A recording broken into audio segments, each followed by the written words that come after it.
Hojik Manipur thokliba irang asina maram oiraga moirang amasung moirangi akoibada leiba maru oiba Keithel ama oiriba Awun Keithel da achouba safu ama piduna senmitlonda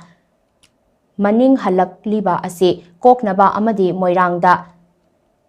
chahonga hongnaba haiduna ngasi moirangi Awun Keithel lairembida Thouni Thouram pangthokre ngasigi Thouni Thouram aduda moirang esigi MLA Thongam Santi ibudau thangjing moirangi phamnaiba Chairap Loishang Phamnaibi Chairap Loishang Amaiba Amaibi Amadi Pena Loishang Ibudau Thangjing Seba Mandal Amadi Moirangi Tongan ba CSO gi Luchingba Singa Loinana Keithel Phambi Kayasu Sarukyakhi Ibudau Thangjing Moirangi Lekol dagi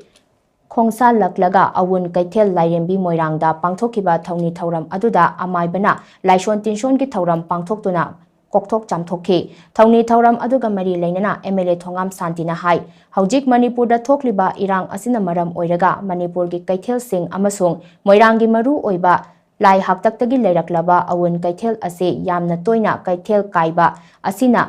lamdam asi tangdu leitaba ngamdana leirakli Hiram asigi matangda ibudau thangjing moirangi phamnaibi amasung amaibi sing punna khanaraba matung ibudau thangjing moirang haraubagi Manung asida Keithel lairembi imagi Thouni Thouram pangthoktuna lamdam asi chakhong naba amasung lamdam asigi miyambu tangdu leitaba senmitlon chawkhatpa lamdam ama oinaba ira Thouni Thouram asi pangthokpani haina mahangna makhatakhi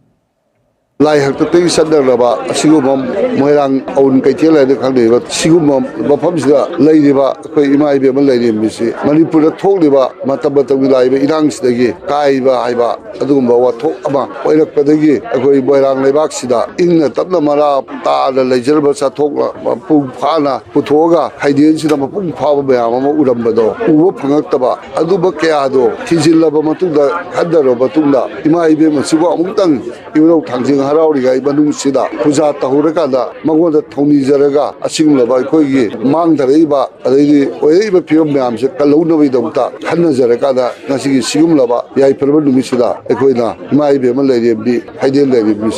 akhoi gasi puja taujabani Excise Department ki employees singi damak lengak